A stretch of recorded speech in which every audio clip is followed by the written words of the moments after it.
Whispers are spreading through the digital realm. A simple PC upgrade. Not anymore.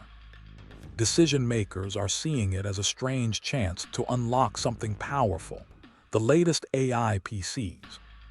Why this sudden shift? It's not just about a new operating system. Hidden within these new machines are promises of impenetrable security and a productivity boost so profound, it's almost unsettling.